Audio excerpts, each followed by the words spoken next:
there relates in any way to what we've been talking about? What do you see that you can relate to what we've been talking about? Anyone? Things are always changing. Things are always changing, yes. Giving space to kids, yes. Exactly. Anybody else? Yes. Unless you take the time, you'll miss it. Anyone else? Different perspective. There are a lot of shades of green. A lot of shades. Yes. Ah, yes. The more you look, the more you see.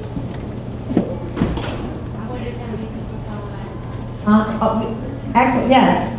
Sometimes you have to be challenged to take a second or third look. I see a wall that can either divide us or bring us together.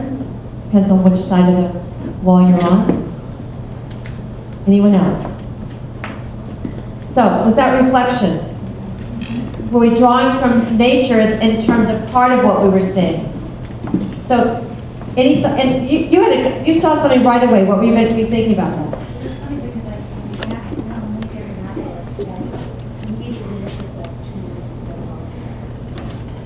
So she immediately looked at the trees. You know, I was doing this in New York City. It was very interesting. And this teacher said, I spent all my day trying to get kids not to look out the window. Maybe I need to change that. She's teaching English as a second language in New York City, and they're not looking out the window. What's wrong with that picture, right? Being, you know, what's outside our window should be as big a part of what we're doing as what's inside our window, perhaps. I know there's times when we say, oh, we have to do it, pay attention, but paying attention may include noticing the bird out there. I remember there was a classroom I was in Washington State where the students had done all the studies about migrant patterns of animals, and because of, you know, the whole thing, we paved paradise, put up a parking lot, you know, Joni Mitchell's song, the birds' migration was not working because there weren't places for them to nest. So the students had built appropriate nests, you know, bird houses for a species of bird that they needed. And every time a bird landed in their birdhouse, absolute silence happened in the classroom, and the students would sit there, completely immobile, fifth graders, and just as silent as they could be, watch what was going on in nature. Were they learning? You know? So we have to look at all of these symbols, give us way. So what I'd like us to do is we're going to come up with how you can do reflection. I'd like you to think of some reflective ideas. Really do something that would involve other people. I want you to think about how can your reflection be as involving as possible for the participants. So it's not just writing a journal. We'll talk about journal writing and how that's important too. We're trying to break the mold. We all know how to do journal writing, am I right? We all know how to do discussions. We're going to fix those and make them better. But first I'd like us to break out of the mold of what reflection can look like. Because it can look like many, many, many things. That's what we're discovering so far. All right, so we're going to take just 3 minutes and see if you can come up with a reflective experience using the modalities, integrating the intelligence you just decided on, around the idea of gardens, all right? Just see what happens. Give yourself 3 minutes and see what you come up with. Go.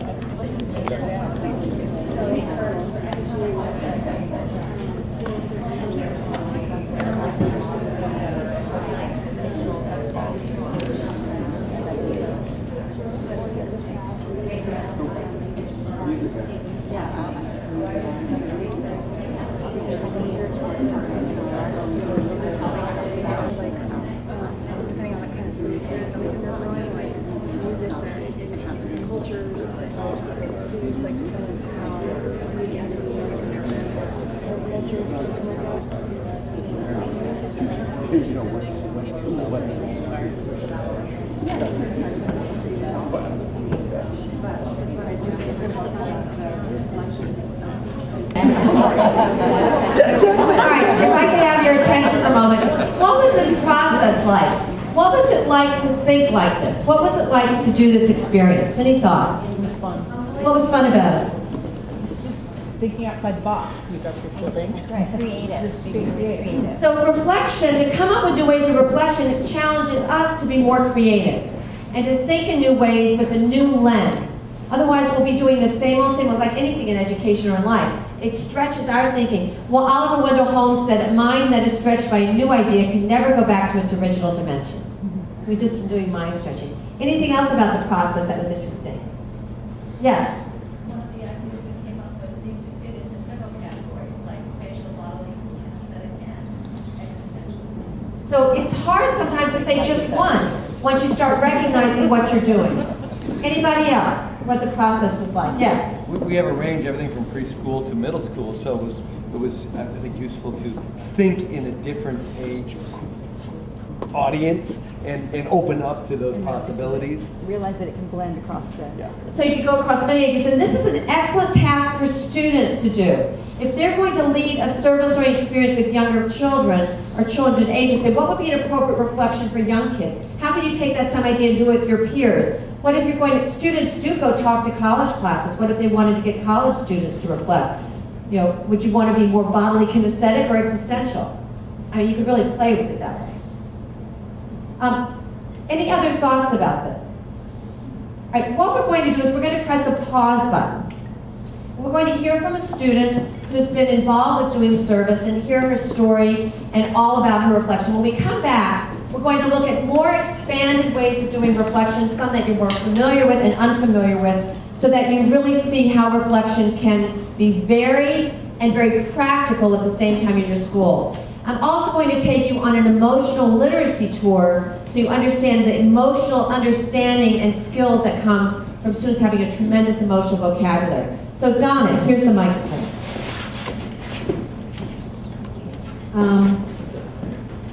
Two things. One is, I know some of you do have to leave early, and if you do, we will be giving each school the special book, First Garden, which Cathy will explain a little bit later, but make sure if you are leaving your school direct that you stop by and pick it up.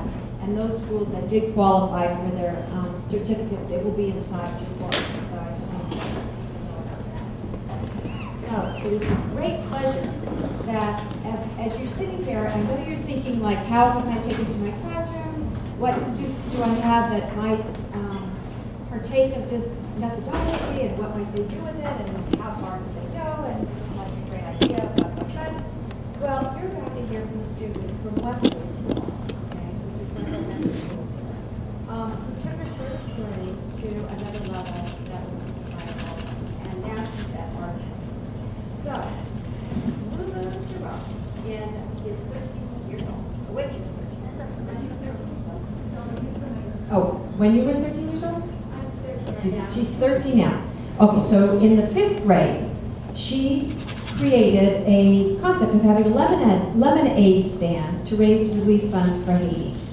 This concept was very successful and grew so that by last summer there were over 500 lemonade stands from coast to coast. And continuing on the growth of this achievement and collective participation from students all over the country, she has now changed the way creative events are held by creating a philosophy and an action called philanthro parties. So instead of taking birthday gifts, they turn their time and energies into to parties with a purpose. So she's going to share some of this with us. But she's revamped the website at punchbowl.com, which is an online invitation website, to help people get tips on how they can have more meaningful parties. If you would like to see a philanthro party event, they're drive by Laurel Canyon and Ventura Boulevard this coming Friday at 5 p.m. and you will see Lemonade Warriors do a water walk. And a water walk is where they will walk along 2 miles of Ventura carrying jugs of water just like the kids in Africa do every day. This activity last year funded an entire water well project in northern Rwanda, and it helped broker peace between 2 tribes that have been at war for hundreds of years. So when you talk about some of the ideas that we're throwing out here, it just gives you an inkling of where things can really be taken, and it's with great